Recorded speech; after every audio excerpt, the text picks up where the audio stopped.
এক সপ্তাহের ব্যবধানে ইরান জুড়ে একের পর এক ভূমিকম্প আন্তর্জাতিক অঙ্গনে নতুন করে উদ্বেগ তৈরি করেছে। মাত্র কয়েকদিনের মধ্যে প্রায় ১০০ বার মাটি কেঁপে ওঠার ঘটনায় স্বাভাবিকভাবেই প্রশ্ন উঠছে, এটা কি কেবল প্রাকৃতিক ঘটনা নাকি এর আড়ালে লুকিয়ে আছে অন্য কোনো রহস্য। তেহরান বিশ্ববিদ্যালয়ের ভূপদার্থবিদ্যা ইনস্টিটিউটের ভূকম্পন নেটওয়ার্কের তথ্য অনুযায়ী জানুয়ারির মাঝামাঝি সময় থেকে মাত্র এক সপ্তাহে ইরানের বিভিন্ন অঞ্চলে মোট ৯৯টি ভূমিকম্প রেকর্ড করা হয়েছে। ইরান ভূমিকম্পপ্রবণ দেশ হলেও এত অল্প সময়ে এত বেশি কম্পন বিশেষজ্ঞদের কৌতূহল বাড়িয়েছে।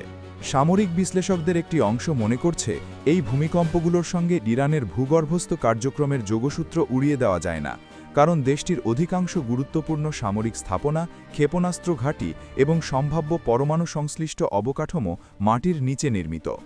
অতীতেও ইরান একাধিকবার ভূগর্ভে অস্ত্র ও প্রযুক্তি পরীক্ষার নজির রেখেছে। পশ্চিমা নিষেধাজ্ঞার মধ্যেও তেহরানের পরমাণু কর্মসূচি নিয়ে দীর্ঘদিন ধরেই বিতর্ক চলছে। গত বছর ইরান ইসরায়েল সংঘাতের সময় যুক্তরাষ্ট্র দাবি করেছিল, বাংকার বাস্টার হামলার মাধ্যমে ইরানের পারমাণবিক স্থাপনাগুলো ক্ষতিগ্রস্ত হয়েছে, যদিও তেহরান তখন বলেছিল ক্ষতিকর ছিল সীমিত। এখন এক সপ্তাহে প্রায় ১০০ ভূমিকম্পের ঘটনা সেই পরমাণু কর্মসূচি ঘিরে নতুন করে জল্পনা উস্কে দিয়েছে। বিশেষ করে ইস্পাহান অঞ্চলকে ঘিরে আলোচনা আরও তীব্র হয়েছে, কারণ অতীতে এই এলাকাতেই ইরানের গুরুত্বপূর্ণ পরমাণু স্থাপনায় হামলার অভিযোগ উঠেছিল।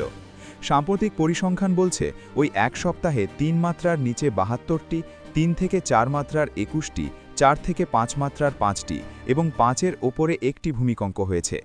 সবচেয়ে বেশি কম্পন অনুভূত হয়েছে খুজেস্তানে, যেখানে ১৮ বার মাটি কেঁপেছে। ইয়াজদে হয়েছে ১৩টি ভূমিকম্প, আর ফার্স, কেরমান, দক্ষিণ খোরাসান ও ইস্পাহানে ৭টি করে ভূমিকম্প রেকর্ড হয়েছে। গত ১৩ই জানুয়ারি ইয়াজদে ৫.৩ মাত্রার একটি শক্তিশালী ভূমিকম্প হয়, যার প্রভাব তেহরানেও অনুভূত হয়েছিল।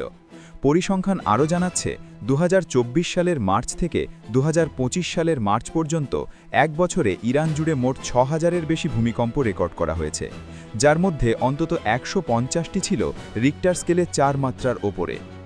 এই ভূকম্পন পরিস্থিতি এমন এক সময় সামনে এলো যখন ইরান ও যুক্তরাষ্ট্রের মধ্যে উত্তেজনা চরমে। ওয়াশিংটন তেহরানের রাজনৈতিক পরিবর্তনের চাপ বাড়াচ্ছে, আর তার জবাবে ইরানও সামরিক প্রস্তুতি জোরদার করছে।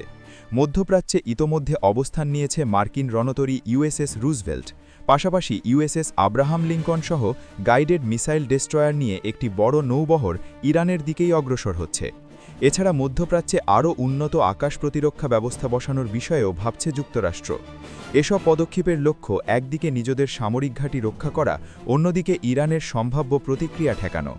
সব মিলিয়ে প্রশ্ন থেকেই যাচ্ছে, এই ঘন ঘন ভূমিকম্প কি কেবল প্রকৃতির খেলা, নাকি এর আড়ালে ইরান মাটির নিচে এমন কিছু করছে যা বিশ্ব রাজনীতির জন্য আরও বড় ঝড়ের ইঙ্গিত দিচ্ছে।